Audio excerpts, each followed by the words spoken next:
Hi, folks. Dr. Jim Gishwin here, PhD, and former career intelligence analyst. Well, as you can see, an assistant to the Director of Naval Intelligence back under Reagan. Yeah, I've messed up a lot in my life. Here I am. But anyway, amazing, huh? After all that dodging and shifting, that shifty, oh God, he just, in that Senate panel, congressional panel, he sat there and just lied and lied. Well, he didn't really lie because he didn't know all this stuff, or he knew it, but he wasn't the one doing it. I told you before, and this is coming true now. It was his deputy, that female deputy, that's handling the whole thing. She's extreme leftist. Okay?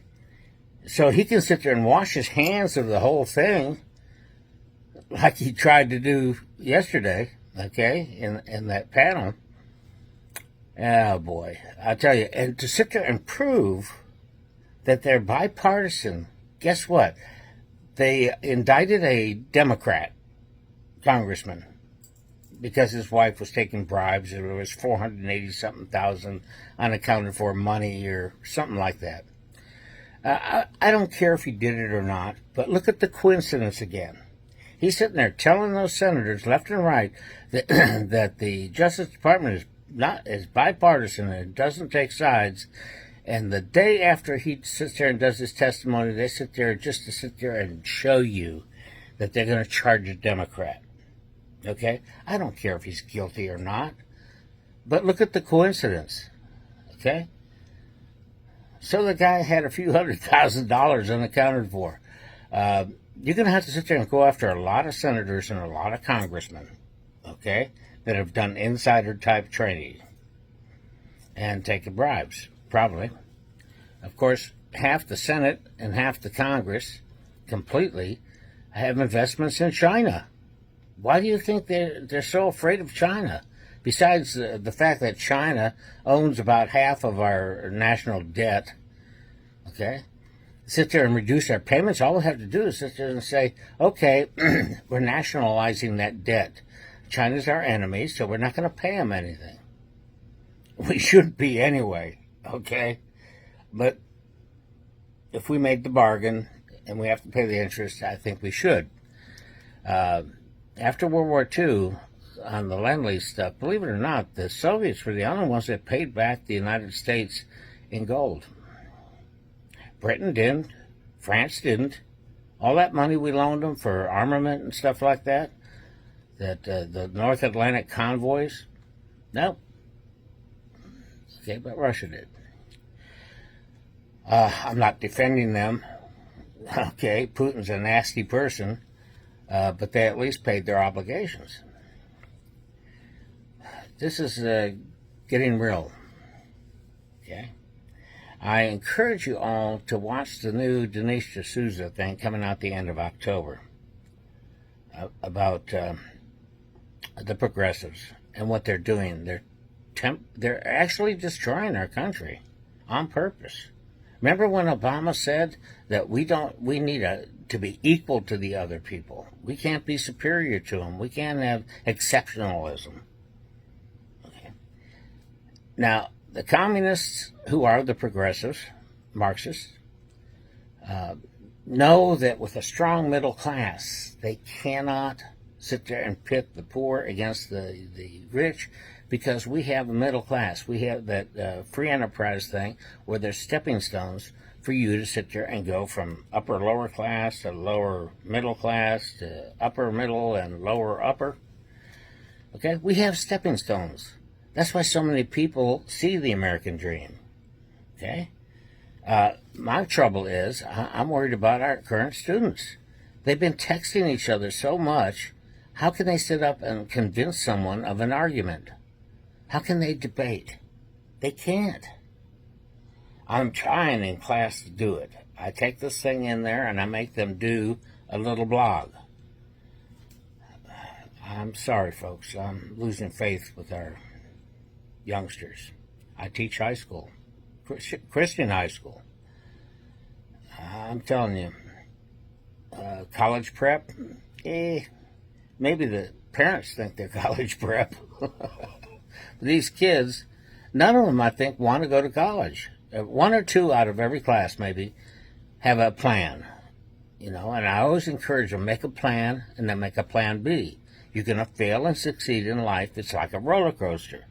Don't get upset about it. Take the failure as a learning thing. I also tell them, like I did, take the hard road.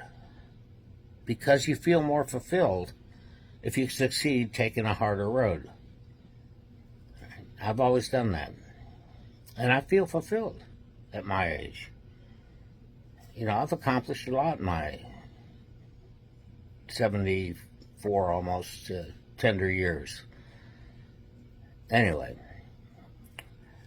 we're fixing to go to war. There's a war brewing. Ukraine is trying to get us more involved in it. China is sitting there acting more threatening. North Korea is firing more missiles. We have to give the Arabs nuclear weapons. Okay, that was put out. And we have a fumbling idiot in charge. Remember what was said about him. Edward Kennedy said he was the dumbest congressman in the whole Congress. That's why this bribing stuff and the money that went into the Bidens, I don't think it was all destined to him. I think he was the bag man for other folks. Don't forget, John Kerry's nephew or something like that was involved in Burisma at the same time Hunter Biden was. Okay? And then you got Joe sitting up there bragging about what he did. He used our tax dollars, extortion, okay, to get an investigator fired that was looking into his son's company. His son didn't own the company, but the company asked Hunter to get involved because they knew he was the son of the vice president at the time. Now, this stuff's been going on for 30 years. How else do you think Joe Biden can afford all this stuff he's got? Okay? He didn't get it on the senator's salary. Trust me. We got congressmen. When I lived up there and worked up there, we have congressmen. Washington, D.C. used to get upset at the freshman congressmen because they'd want to live in their offices instead of going out in town and getting a place and paying taxes on it. Okay? They would actually try and live in their offices. And then you got Joe Biden. What a work schedule, man.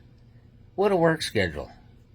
I don't know what they pump them up for 3 or 4 days, but they do. But Tuesday, Wednesday, Thursday, he works 10 to 4. Okay? Great. Sweetheart deal, huh? Friday, he gets ready to either go to Camp David or Delaware for another vacation. Monday, he's coming back from it. Okay? So he's really only got Tuesday, Wednesday, Thursday to work. So they've added up all those vacation days. They come up to over a year in the almost 2.5 years he's been in office.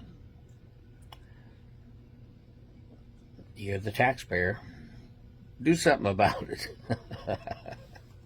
Anyway, I get a chuckle out of it. I'm sorry. The one thing I don't get a chuckle out of is, we're not ready for war. We aren't. Anyway, God bless you all. Do a little bit of prepping. Take care. In other words, save some bandages and stuff like that. Get yourself a generator. All right. Well, take care. God bless you all, and I remain your humble servant. You betcha.